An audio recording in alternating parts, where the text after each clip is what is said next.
Can I hide here? They're coming. Luna gasped, practically throwing herself against the heavy oak door as it swung inward. Rain, cold and relentless, plastered her hair to her pale face, her chest heaving with desperate, jagged breaths. The man inside didn't flinch. He stood before the fireplace, broad shoulders silhouetted against the dying embers, a crystal tumbler in one hand. He slowly turned, his gaze sharp, calculating, and an unsettling shade of amber, locking onto her. "Please," she whispered. The sound of boots splashing in the alleyway outside, growing closer. "Just for a minute." He took a slow sip of his drink. "You," he said, his voice a low, terrifying rumble that vibrated through the floorboards, "have chosen a very dangerous place to hide." The scent in the room hit Luna before the fear truly settled back in. It wasn't the stale cigar smoke and spilled ale she expected from a tavern's back room in this part of the city. It smelled of old pine, ozone, and something feral, like a storm about to break. The man stepped out of the shadows. He was imposing, standing well over 6 feet, clad in a perfectly tailored dark suit that seemed completely incongruous with the rough-hewn surroundings. His face was all hard angles and shadows, beautiful in a brutal, uncompromising way. "Who is they?" he asked, not moving toward her, yet somehow commanding the entire space between them. Luna swallowed hard, her hand still gripping the brass doorknob behind her. "Men," she managed, her voice trembling despite her efforts to steady it. "The Silver Creek gang. I saw something I shouldn't have." A muscle ticked in his jaw. The name meant something to him, though his expression remained a mask of cool indifference. "And you thought bursting into my private study was the solution?" The door was unlocked, she pointed out, defensive now. The adrenaline was fading, leaving behind an ache in her ribs, where she'd fallen 2 streets over. It was the only one. He set his tumbler down on a mahogany desk with a soft clink. "Nothing in this territory is unlocked by accident, little bird." Before she could process the strange nickname or the ominous weight of his words, the heavy thud of a fist hammered against the door behind her. Luna jumped, a strangled cry escaping her lips. "Open up!" a gruff voice yelled from the street. "We know she came down this alley." Panic seized her. She looked around wildly, finding no second exit, no closet to dive into. The room was sparse, the desk, a leather armchair, and the fireplace. She looked back at the man, a silent, desperate plea in her wide brown eyes. He didn't move to help her. He simply watched her, his amber eyes missing nothing, not the mud on her cheap sneakers, not the tear in her jacket, not the terrified tremor in her hands. He was weighing her, evaluating her worth against the trouble she brought. "Please," she breathed again, stepping away from the door as another heavy blow rattled it in its frame. "If I let them in," he mused, his tone conversational, almost bored, "they will tear this room apart. I am very fond of that desk." He finally moved, crossing the distance between them with a grace that belied his size. He didn't make a sound as he walked. He reached past her, his arm brushing her shoulder, and slid a heavy deadbolt into place with a definitive snap. The knocking stopped, replaced by muttered curses outside. "She ain't here," someone growled. "Let's check the old mill." Their footsteps receded, the sound swallowed by the heavy rain. Luna slumped against the wall, her legs giving out, sliding down until she hit the floorboards. She pulled her knees to her chest, burying her face in her arms as a shuddering breath left her. "Get up," the man said. It wasn't a request. Luna raised her head, blinking away the stinging tears she refused to shed. He was standing over her, holding out a clean, white linen handkerchief. She hesitated, then took it. "Thank you." "Don't thank me yet," he said, turning back toward the fireplace. He added a log, the flames flaring up, casting dancing shadows across his features. "You have brought Silver Creek dogs to my doorstep. That requires an explanation." Luna wiped her face, the mud and rain leaving dark streaks on the pristine cloth. She felt ridiculously small sitting on the floor while he loomed nearby. She forced herself to stand, her wet clothes clinging uncomfortably to her skin. "My name is Luna," she started, trying to inject some dignity into her stance. "I didn't ask for your name," he interrupted, turning to face her again. "Names are liabilities. I asked what you saw. They were exchanging something," she said, choosing her words carefully. "Down by the docks, heavy crates. And there was a man. They forced him into a car." The man's amber eyes narrowed fractionally. "What kind of crates?" "Wooden, stamped with a crescent moon." A heavy silence descended on the room, thicker than the tension before. The feral scent grew stronger, almost suffocating. The man closed his eyes for a brief second, a low sound escaping his chest, something between a sigh and a growl. When he opened his eyes, the amber seemed to glow. "You are either very brave or very foolish, Luna," he said, finally using her name, though it sounded strange on his tongue. "I just want to go home," she said, her voice small. "You can't," he stated matter-of-factly. "If they saw you see the crates, you are already dead. You just haven't stopped breathing yet." Luna felt the blood drain from her face. "But I got away. Silver Creek does not let loose ends walk away," he told her, stepping closer. "They will find you. They will find your family, your friends."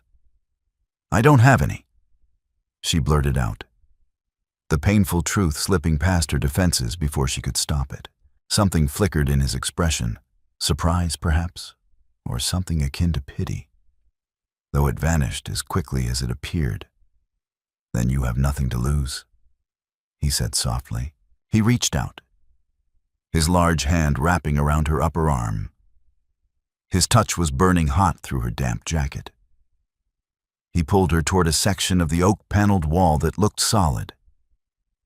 He pressed a hidden catch, and a section of the wall swung silently open, revealing a dimly lit stone staircase leading down into the darkness.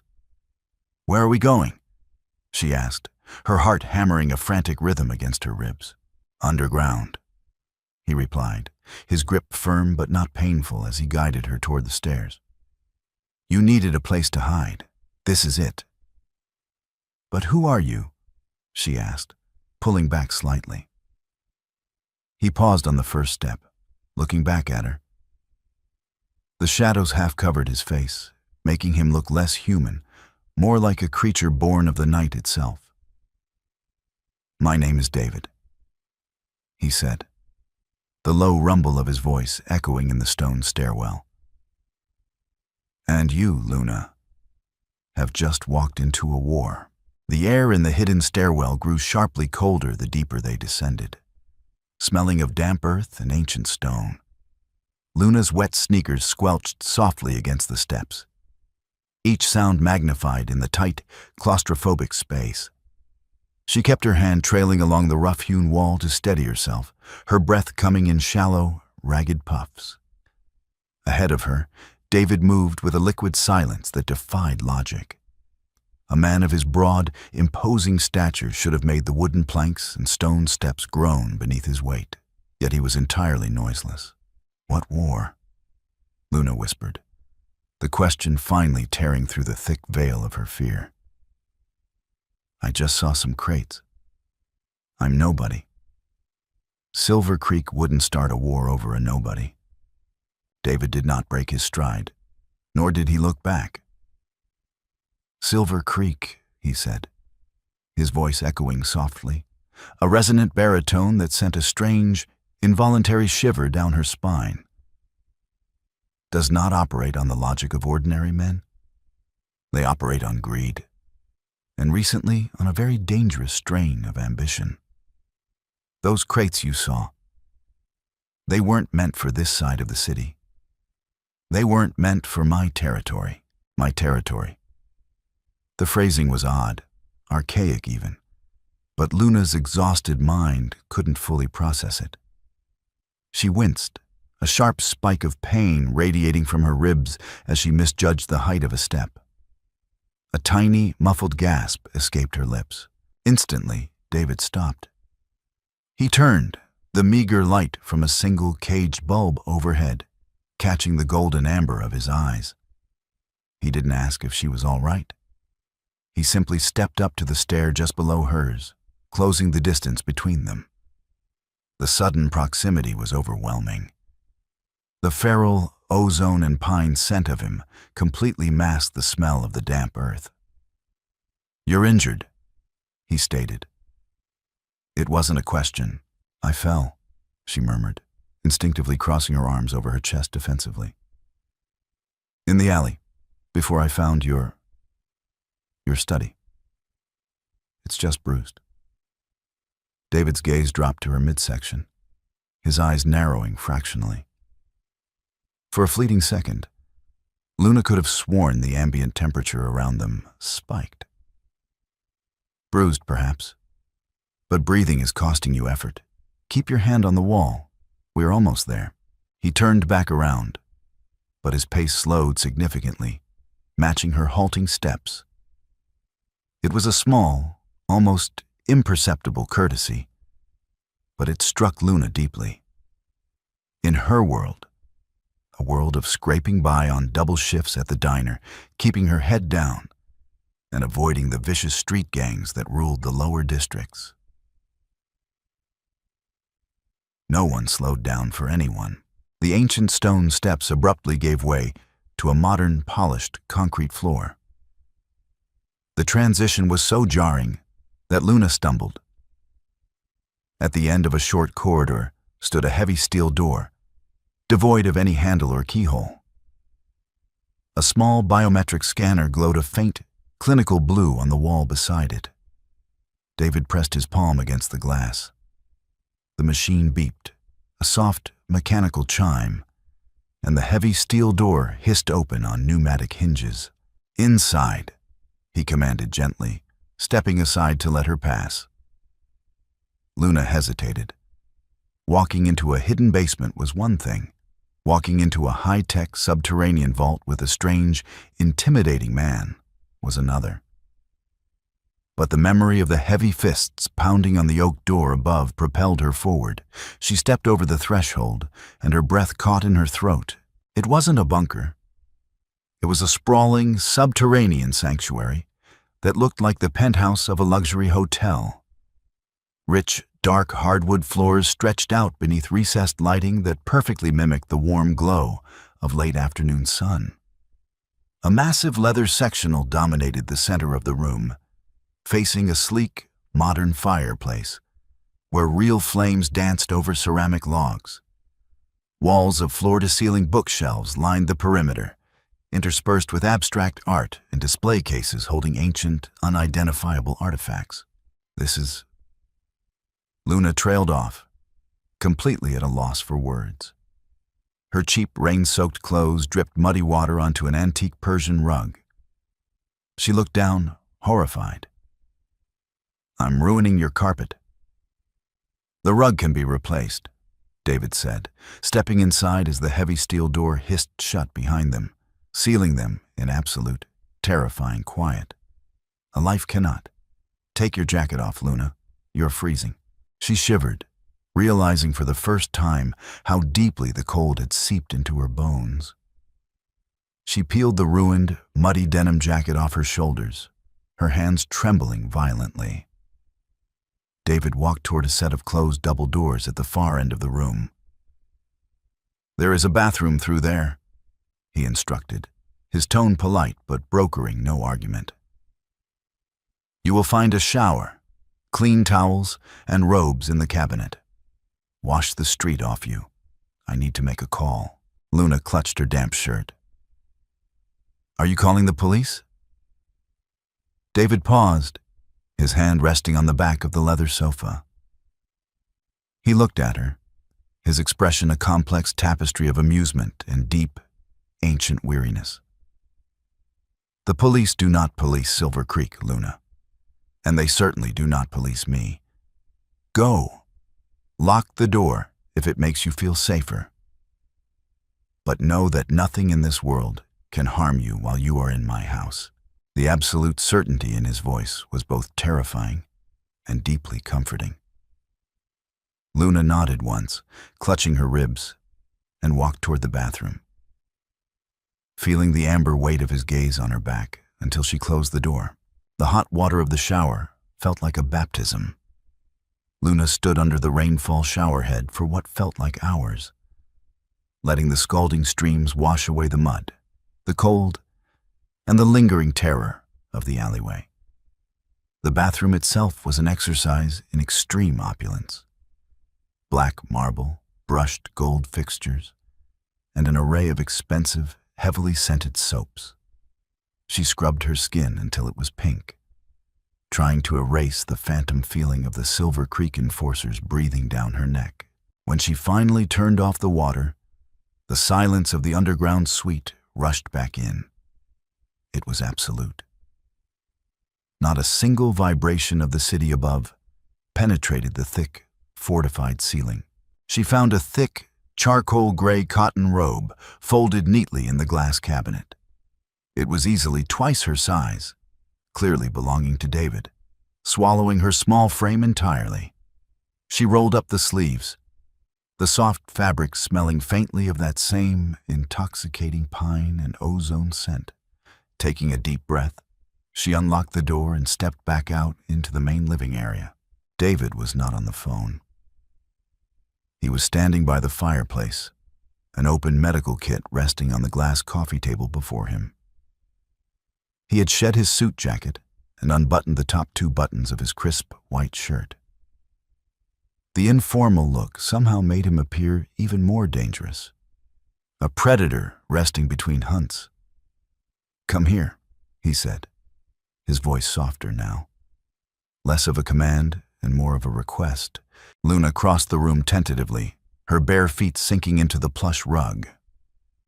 "I'm fine, really," she lied, her hand instinctively hovering over her ribs. "Logic dictates otherwise," David replied calmly. "You are favoring your left side, your breathing is shallow, and your pulse rate is elevated despite the hot shower. Sit." He pointed to the edge of the leather sofa. Luna, too exhausted to argue, complied. She sat rigidly as David knelt on the floor in front of her. The sheer size of the man was overwhelming when he was this close. He didn't ask permission, but his movements were incredibly slow, broadcasting his intent so as not to startle her.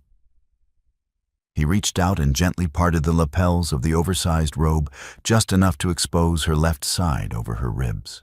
Luna sucked in a sharp breath. Not from pain, but from the sudden, searing heat of his fingertips brushing her skin. His touch was impossibly warm, like a stone left in the summer sun. "Hold still," he murmured, his amber eyes intensely focused on the dark, blooming purple bruise spreading across her lower ribcage. He pressed his fingers against her skin, moving with clinical precision. Luna bit her lip to keep from crying out, but a small whimper escaped anyway. David's jaw tightened. 2 bruised ribs, he diagnosed quietly. "Nothing broken. You are fortunate. A fraction of an inch higher and the impact would have fractured the bone." "I hit a dumpster trying to jump a fence," she admitted, looking down at his large hands. They were elegant but scarred. Faint, silvery lines crisscrossing his knuckles and the back of his wrists. "Who are you, David?" "Truly. You have a fortress under an old tavern. You know about street gangs. And you don't look like a doctor. He withdrew his hands, though the heat of his touch lingered on her skin. He reached into the medical kit and pulled out a jar of translucent, herbal-smelling salve. I am a man who prefers order in his city, David answered smoothly, unscrewing the lid. And Silver Creek represents chaos. Apply this to the bruise. It will expedite the healing process. He handed her the jar, deliberately avoiding answering her question. Luna took it, applying the cool ointment beneath the robe. As she did, her eyes wandered to the coffee table. Beneath the medical kit rested a heavy, leather-bound ledger. The cover was worn, but embossed in the center of the leather was a symbol. A crescent moon, identical to the ones she had seen stamped on the wooden crates at the docks. But this one was pierced by a single, jagged sword. Her breath hitched. "The crates," she whispered, pointing a trembling finger at the ledger. "That's the symbol. The moon." David's gaze snapped from her face to the book. For a fraction of a second, an expression of pure, unadulterated fury crossed his features, so primal and terrifying that Luna pressed herself back into the cushions. But just as quickly, the mask of cool indifference slipped back into place. "A coincidence," he said, though his voice had dropped an octave, vibrating with suppressed tension. "You're lying," Luna challenged, surprising herself with her own audacity. "You asked me specifically what kind of crates they were. You knew. Are you working with them?" David stood up, his massive frame casting a long shadow over her. The air in the room suddenly felt heavy, thick with an unseen pressure that made Luna's ears pop. "I do not work with scavengers, Luna," he said, each word perfectly enunciated, carrying the weight of a judge passing a death sentence. "I hunt them. The men you saw at the docks were stealing something that belongs to my family. Something incredibly dangerous if opened by human hands." "What is it?" she asked, her voice barely a whisper. David looked down at her, the amber in his eyes glowing in the firelight. The silence stretched between them, heavy with secrets he was not ready to share. He looked at her fragile, bruised form wrapped in his clothes, a profound conflict warring in his expression. "It is a weapon," he finally answered softly. "Designed to kill my kind." "Your kind," Luna echoed, the words barely a whisper over the crackling of the ceramic logs in the fireplace. She pulled the oversized charcoal robe tighter around her small frame, trying to apply logic to a situation that defied it. "You mean your family? A syndicate? A cartel?" David did not immediately answer. He closed the heavy medical kit with a soft, decisive click, his amber eyes catching the firelight. He looked at her, his expression unreadable, calculating how much truth she could bear. "A lineage," he corrected gently, his resonant voice filling the quiet space. "One that has overseen this city since before its roads were paved with asphalt. Silver Creek is a new disease, a collection of opportunistic scavengers who believe that violence can usurp history. They are mistaken." Luna watched him as he stood, carrying the medical kit away to a discreet cabinet integrated into the bookshelves.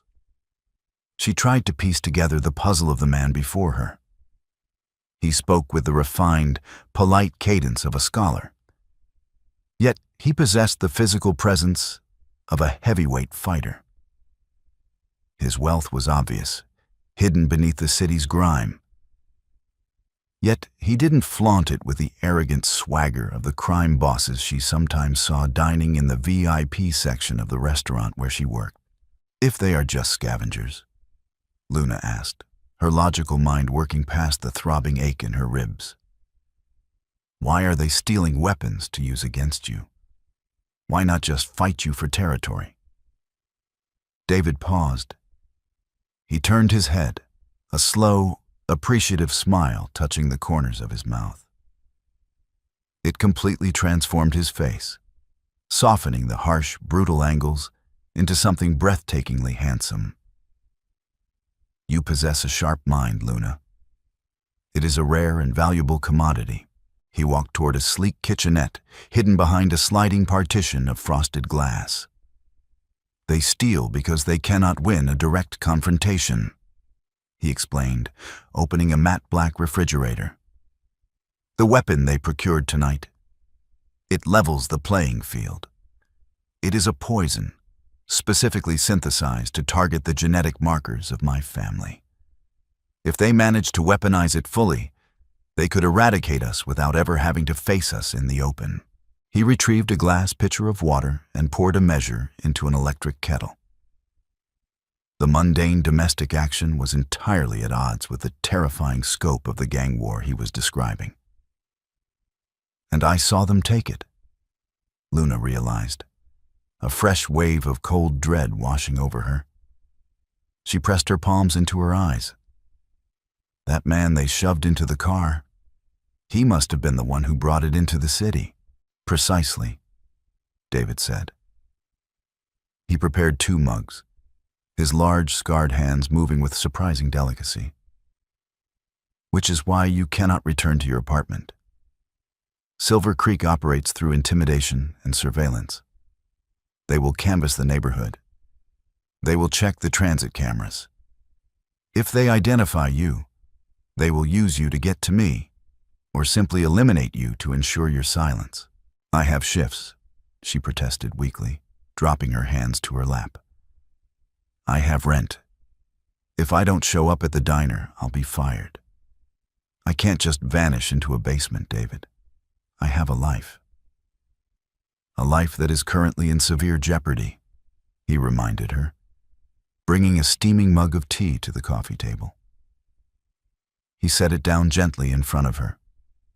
The scent of chamomile and a hint of wild honey drifted upward. Drink. It will soothe your nerves and help the salve work on your ribs. Luna stared at the tea, then up at him. How long? She asked, her voice trembling slightly. How long do I have to stay down here? David sat heavily on the opposite end of the leather sectional, resting his forearms on his knees. The space between them felt both vast and intimately small. Until I retrieve the crates and dismantle Silver Creek's operation entirely, he said, his tone absolute. It may take a day, it may take a week, but I swear to you, upon my honor, that you will not lose your livelihood because of my war. I will compensate you for your lost wages. I don't want your money, Luna replied quickly, a flare of pride cutting through her fear. I just want my ordinary, boring life back. David's gaze softened. He looked at her with an ancient, heavy sorrow that made Luna's breath catch. I know, he murmured. But I fear that the moment you walked through my door, your ordinary life ended. I am deeply sorry for that, Luna. The sincerity in his apology was profoundly disarming. Luna picked up the mug, letting the heat seep into her chilled fingers. She took a sip. It was perfect. She looked across the sofa at the man who claimed to rule the city's shadows, realizing with a sudden, terrifying clarity that she felt safer here, locked in a subterranean vault with a stranger, than she ever had in her own home. Time lost its meaning in the underground sanctuary. Without windows to track the sun, Luna relied on the digital clock glowing discreetly on the kitchen oven. It had been 4 hours since her shower. The herbal salve David had provided was miraculous. The sharp, agonizing bite in her ribs had dulled to a deep, manageable ache. David had spent the last several hours seated at his mahogany desk in the corner of the room, speaking in low, clipped tones into an encrypted satellite phone. He spoke a language Luna couldn't identify, something harsh, guttural, and undeniably ancient. It sounded like the grinding of tectonic plates. Exhaustion finally overtook her adrenaline. She curled up on the massive leather sectional, pulling the soft cashmere throw David had draped over her up to her chin. The deep, rhythmic cadence of his voice in the background acted as a strange lullaby, and she drifted into a heavy, dreamless sleep. She awoke to silence. The low hum of David's voice was gone. Luna sat up, wincing slightly as her bruised ribs protested the movement. The artificial lighting in the room had dimmed to a soft twilight blue. She rubbed her eyes, looking toward the mahogany desk. It was empty. Panic, sharp and immediate, flared in her chest. Had he left? Was she locked down here alone? She stood up, the oversized robe pooling around her ankles, and walked toward the center of the room. "David?" She called out softly, her voice swallowed by the vast, heavily insulated space. "I am here." She spun around. He stepped out from the shadowy alcove near the heavy steel door. He had changed his clothes. The crisp white shirt and slacks were gone, replaced by a tactical, long-sleeved black Henley and dark cargo pants. The fitted black shirt clung tightly to his heavily muscled torso, emphasizing the sheer, intimidating breadth of his shoulders. He looked less like a wealthy businessman and more like a special operations soldier preparing for a night raid. "Did I wake you?" he asked, stepping into the dim light. His footsteps were completely silent on the hardwood floor. "No," Luna said, her heart hammering a little faster at the sight of him. "Is something wrong?" David crossed the room, stopping at a section of the blank wall beside the bookshelves. He pressed his hand against the drywall. A sleek, black panel slid silently upward, revealing a bank of high-definition security monitors. Luna gasped, taking a step closer. The screens displayed various black and white feeds of the alleyway, the street corner, and the abandoned tavern directly above them. The tavern was no longer abandoned. On the central monitor, half a dozen men were moving through the dusty, debris-filled room where Luna had first encountered David. They were heavily armed, carrying sleek, military-grade rifles. They were kicking over overturned tables and systematically tearing the old oak floorboards up with crowbars. "Silver Creek," David stated, his voice a lethal, vibrating baritone. "They tracked your scent." Luna felt the blood drain from her face.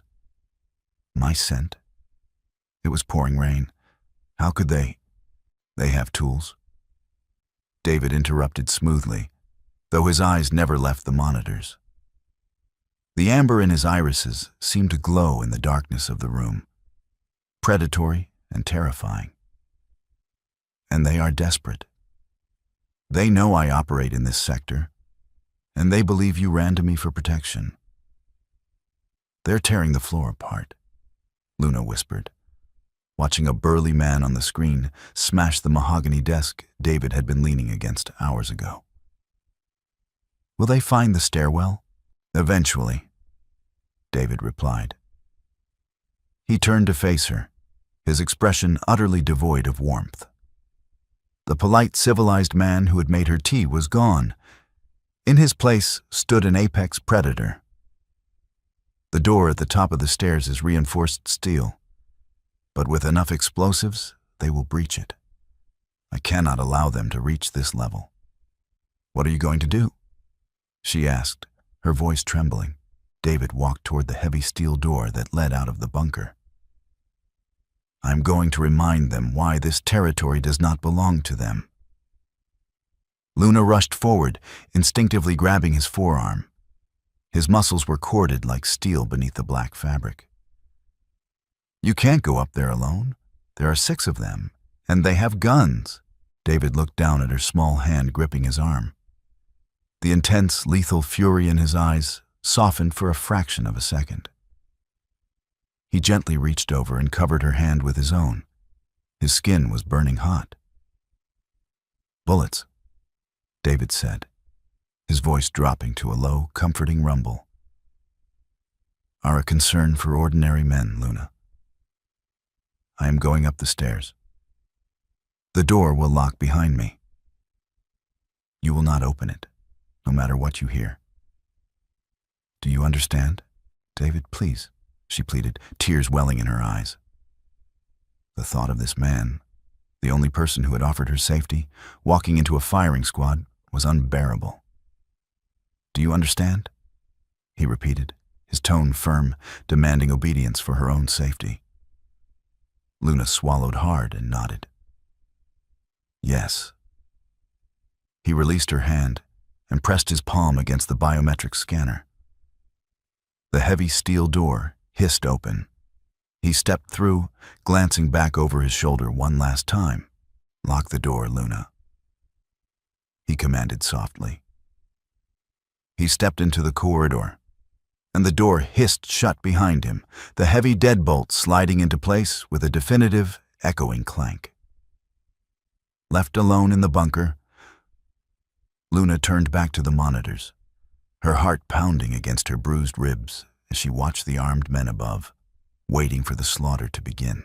The monitors flickered, casting a pale, clinical light across Luna's terrified face. The bunker was entirely silent, the heavy soundproofing isolating her from the world above, which only made the visual feed more harrowing. She gripped the edge of the mahogany desk, her knuckles white, her breath trapped in her throat. On the central screen, the 6 heavily armed men of Silver Creek were moving with grim purpose. 2 of them were kneeling by the area where the floorboards had been torn away, unpacking blocks of what looked horrifyingly like C4 plastic explosives.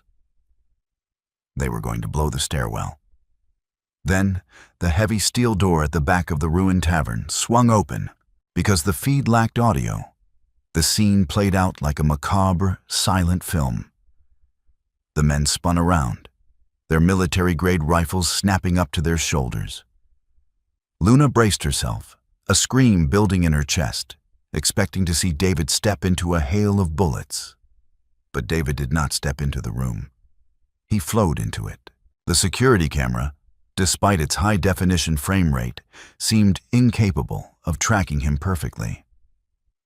He moved with a speed that shattered the boundaries of human physics. He didn't dive for cover. He moved directly into the line of fire, a blur of tactical black fabric and terrifying intent. A brilliant white muzzle flash blew out the exposure of the camera for a fraction of a second. When the lens auto-corrected, the man who had fired was already airborne, hurled backward with such immense, concussive force that he shattered one of the tavern's rotting load-bearing pillars upon impact. Luna gasped, a hand flying to her mouth. Her logical mind, honed by years of surviving the harsh realities of the city, screamed in protest.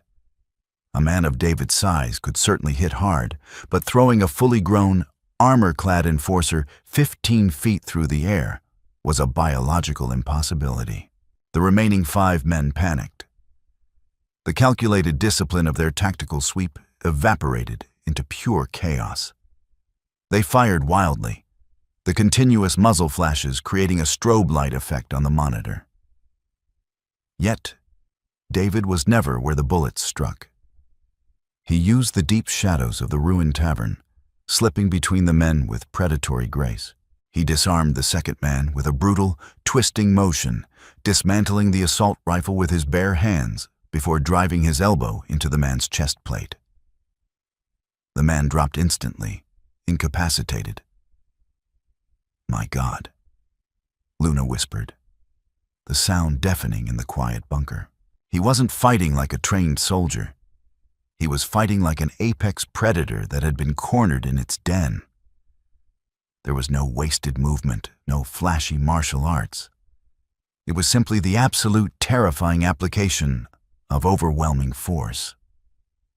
Suddenly, a 7th man, one who had been hiding in the blind spot near the shattered windows, stepped into the frame.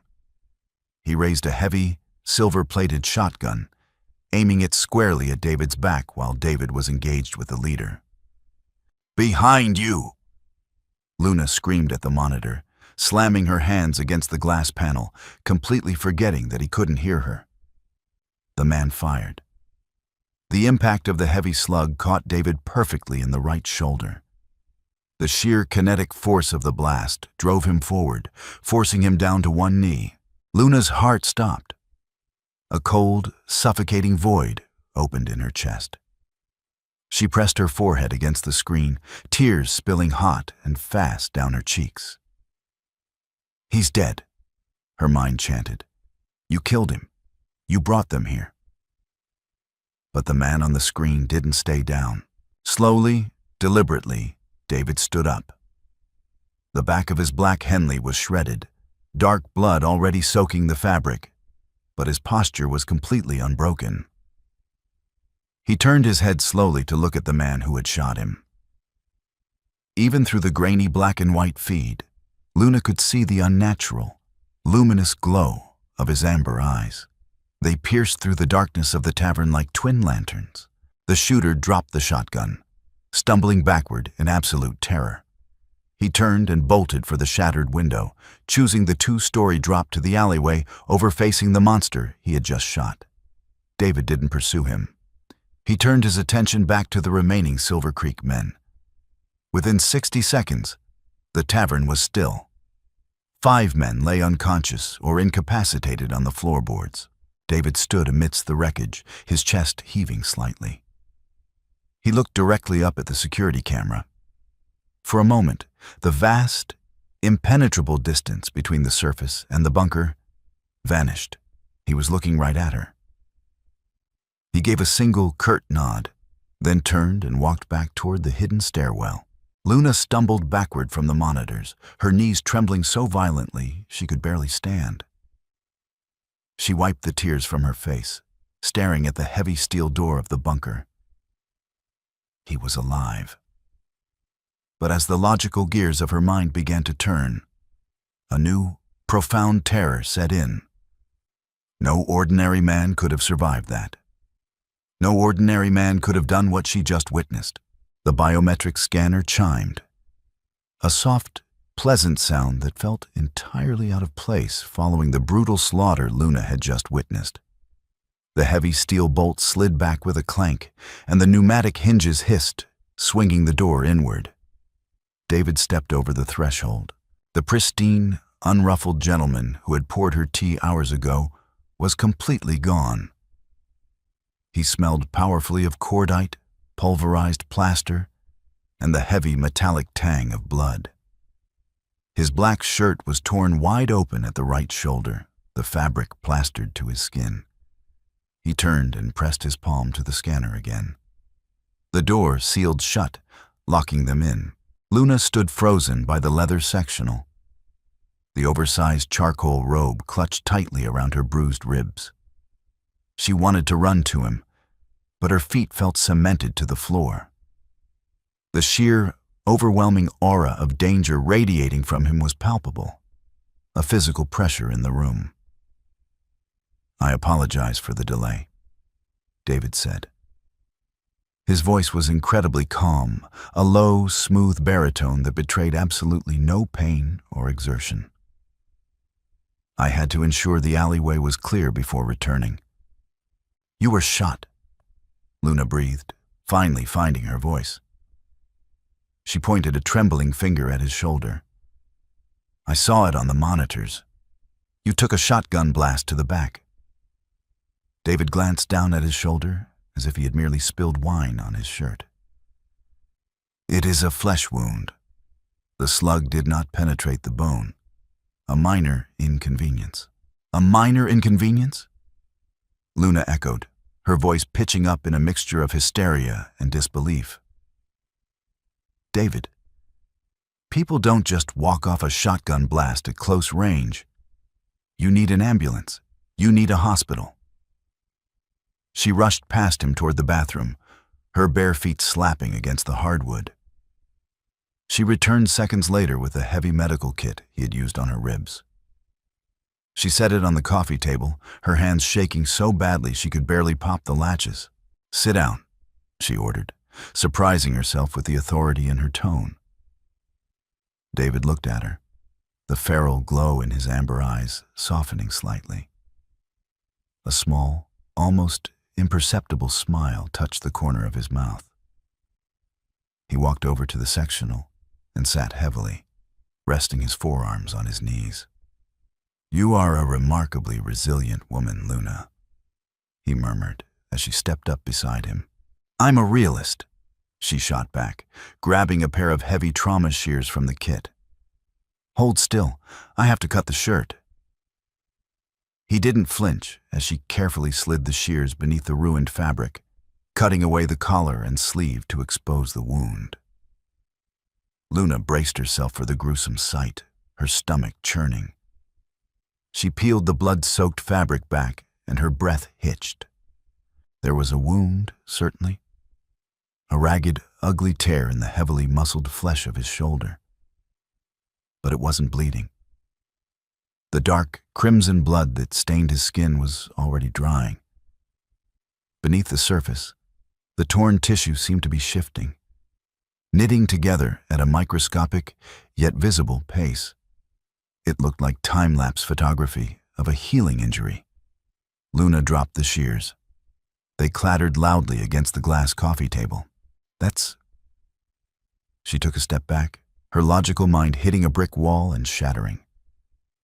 "That is not physically possible. Your cells are... They're closing the wound." David remained seated, his posture relaxed. He did not try to hide the injury or make excuses. He looked up at her, the ancient, heavy sorrow returning to his gaze.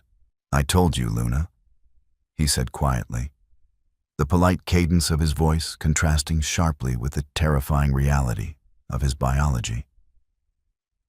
"The lineage I belong to, we are not ordinary men. My family has ruled the shadows of this city for centuries because we are uniquely equipped to survive it." "What are you?" she whispered, her back pressing against the edge of the mahogany desk. The fear was different now.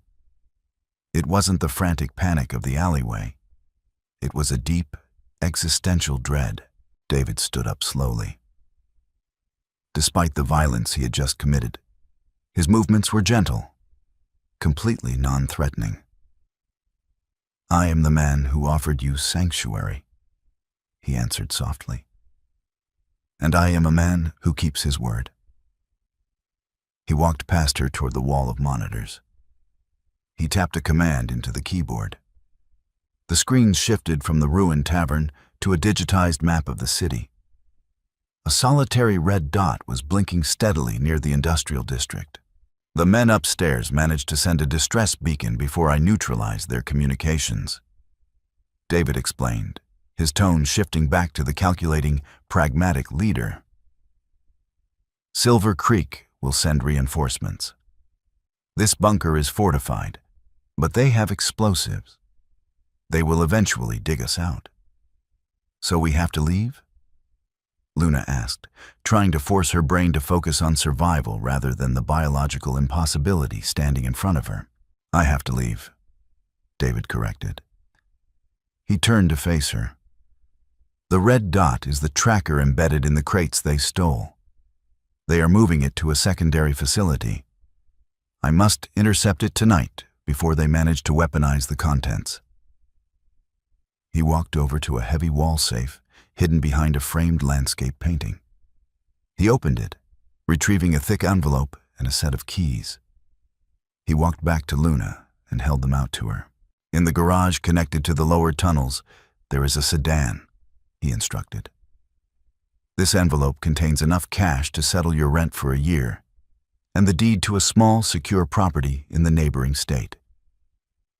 You can drive away tonight, Luna. You can have a quiet, ordinary life, far away from my war." Luna stared at the envelope. It was exactly what she had begged for hours ago. An out. A chance to vanish. She looked up from the money, meeting his glowing, amber eyes. She thought of the men who had hunted her in the rain, She thought of the terrifying, undeniable power David possessed, and the gentle, respectful way he had treated her despite it. He was a monster to his enemies, but to her, he had been an absolute shield. "If I leave," Luna said slowly, her voice steadying, "who is going to patch your bullet holes while you're busy saving your city?" David's hand slowly lowered. The stoic, unreadable mask he wore slipped, revealing a flash of profound, genuine surprise. He stared at her, the silence stretching between them, thick with an unspoken, undeniable tension. "You are choosing chaos, little bird," he warned, his voice a low rumble. "I'm choosing the logic of predators," Luna replied, stepping away from the desk and leaving the envelope untouched. "And you're the biggest one in the room." The heavy steel door hissed shut, sealing David's exit and plunging the subterranean sanctuary back into absolute silence. Luna stood by the mahogany desk, the envelope of cash and the deed to a safe life resting untouched beside her hand. She stared at the bank of monitors. The red dot on the digital map, representing the stolen weapon, was moving steadily toward the industrial district.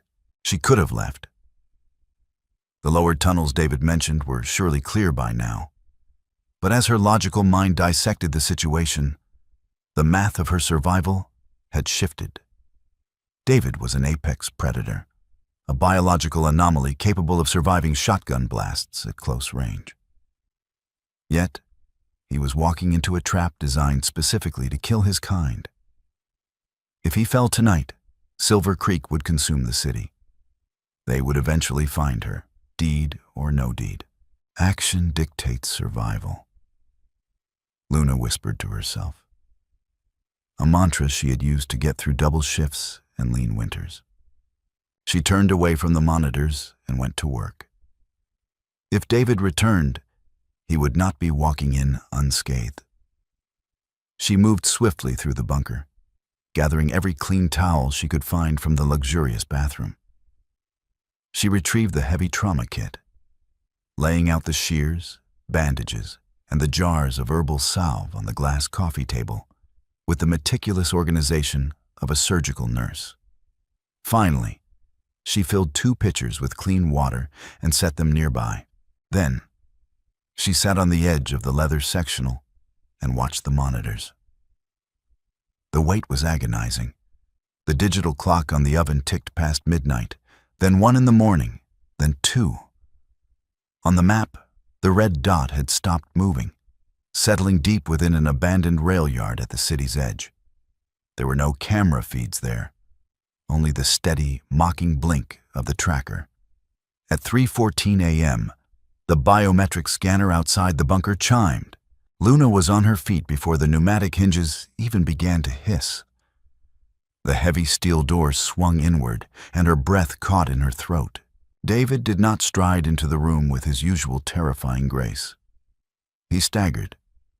In his left hand, he carried a heavy, lead-lined metallic cylinder, roughly the size of a fire extinguisher. His right arm hung uselessly at his side. The tactical black Henley was soaked through, sticking to his heavily muscled torso, but it wasn't just blood. It was a strange, viscous black fluid that seemed to smoke faintly in the ambient air.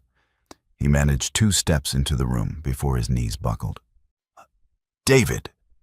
Luna screamed, abandoning all hesitation. She sprinted across the hardwood floor, catching his good arm just as he pitched forward. The sheer weight of him nearly dragged her down, but she braced her legs, hauling him upright with every ounce of strength she possessed. "The cylinder," David gasped, his voice a ragged, wet rasp completely stripped of its usual smooth authority. "Do not touch it. It is sealed. But the residue, I've got you. Just keep moving." She grunted, wrapping her arm around his waist and pulling him toward the leather sectional. His skin, usually radiating a comforting heat, was ice cold and clammy. She managed to ease him onto the sofa. He dropped the metal cylinder heavily onto the rug, out of the way. His amber eyes, usually so piercing and dominant, were clouded and unfocused. Black veins spider-webbed up the side of his neck, pulsing erratically. The weapon, Luna realized, panic finally threatening to shatter her composure. They hit you with it. A glancing blow? David managed, a weak, polite smile touching his pale lips. Even now, he was trying to reassure her. A particulate grenade. The compound. It inhibits cellular regeneration. It is freezing my blood. How do I fix it? Luna demanded, dropping to her knees beside the coffee table and ripping open the trauma kit. Tell me what to do. The salve? No, he whispered, his head lolling back against the leather. Bottom drawer of the desk, a wooden box. Vials of charcoal-colored liquid. Luna scrambled to the desk, tearing the bottom drawer open. She found the polished wooden box, flipped the latch, and retrieved a thick glass vial filled with a dark, heavy liquid. She ran back, her hands shaking so badly she almost dropped it. Drink it? She asked. David gave a tight, agonizing shake of his head. Injected, directly into the wound. The syringe is in the box. Luna's stomach flipped, but her hands moved on autopilot. She retrieved the heavy steel syringe, loaded the dark liquid, and turned back to him. She cut away the remaining fabric of his shirt. His side was a mangled mess of torn tissue, completely blackened by the poison, and it wasn't healing. Hold still, she ordered, her voice cracking. She plunged the needle directly into the center of the blackened flesh and depressed the plunger. David let out a low, guttural roar that vibrated through the floorboards. A sound so purely animalistic, it made the hairs on Luna's arms stand up. His massive frame went rigid, his hands gripping the edge of the sofa so hard the leather tore. Then he collapsed backward, entirely still. David, Luna whispered, dropping the syringe. She pressed her fingers to his neck, directly over the black veins. His pulse was faint, thready, but it was there. And slowly, miraculously, the black veins began to recede, fading back into his skin. When Luna finally opened her eyes, the artificial lighting in the bunker had shifted to a warm, morning gold. She was sitting on the floor, her head resting against the edge of the leather sofa cushion, her fingers still resting lightly on David's wrist to monitor his pulse. She blinked, wincing as her stiff neck protested. The bunker was quiet, save for the soft crackle of the ceramic fireplace. You did not take the money. The voice was low, resonant, and entirely steady. Luna snapped her head up. David was sitting upright on the sofa, looking down at her. The ashen pallor was gone from his skin. The terrifying black wound on his side was completely closed, leaving behind only a pale, silvery scar that was rapidly fading. You're awake, Luna breathed, a profound wave of relief washing over her. She pulled her hand back, suddenly self-conscious. Your cells. They started working again about an hour after the injection. David looked at the medical supplies scattered across the table, the blood-soaked towels, and the empty syringe. Then, his gaze settled on Luna. She looked like a wreck, her hair a mess, dark circles under her eyes, wearing his oversized robe. But to him, she looked like an absolute revelation. The poison was designed to target the specific genetic markers of my lineage, David explained softly. It shuts down our biology, rendering us as vulnerable as ordinary men. Had you not administered the counteragent, I would not have survived the dawn. I told you, Luna said, attempting a tired smile. I'm a realist. If you died, I had no shield. David slowly reached out. He gently brushed a stray lock of hair behind her ear. His touch was warm again, a comforting, heavy heat. You are deflecting, Luna. A realist would have driven out of the city the moment I left this bunker. You chose to stay. You chose to fight a war that was not yours. Luna looked down at her hands. I've spent my whole life running from monsters in this city, David. Dodging gangs, keeping my head down, trying to be invisible. When you walked out that door to protect me, it was the first time I realized I didn't want to run anymore. I wanted to stand my ground. David's amber eyes burned with an intense, ancient emotion. The polite, measured gentleman had stripped away, revealing the raw, undeniable power of the man beneath. My family has ruled the underworld of this city for 300 years, David said, his voice a vibrating, hypnotic rumble. We are the apex. We are the alphas of this concrete jungle. I have commanded hundreds of men, faced down cartels and syndicates. But I have never encountered a spirit as quietly terrifying as yours. Luna looked up, her breath catching at the proximity. Terrifying? You possess a mortal fragility, yet you commanded a predator to sit, and you stitched him back together while his enemies hunted him. David murmured, a small, genuine smile gracing his lips. That is true power, Luna. He shifted, leaning closer. The feral, intoxicating scent of pine and ozone surrounded her, making her heart hammer a frantic rhythm against her bruised but healing ribs. Silver Creek's leadership was eradicated last night. David continued, his gaze dropping momentarily to her lips before meeting her eyes again. The weapon is secured. The threat to you is over. You are free to return to the surface. Luna searched his face, reading the tension in his jaw, the unspoken question hovering in the heavy air between them. He was giving her a choice, fully respecting her autonomy, even though she could see the fierce, undeniable possessiveness burning in his amber eyes. What if I don't want an ordinary, boring life anymore? She asked softly. David's breath hitched. His massive hand gently cupped her jaw, his thumb stroking her cheekbone. Then you will never have to hide in the rain again, little bird, he promised, his voice dropping to a harsh, beautiful whisper. My sanctuary is yours. My city is yours. He leaned in, the space between them vanishing. His lips brushed hers, a touch that was startlingly gentle for a man of such overwhelming violence. It was a promise, a binding contract forged in the shadows of the underground. Luna closed her eyes, leaning into the heat of him, finally feeling, for the very first time in her life, completely and utterly safe.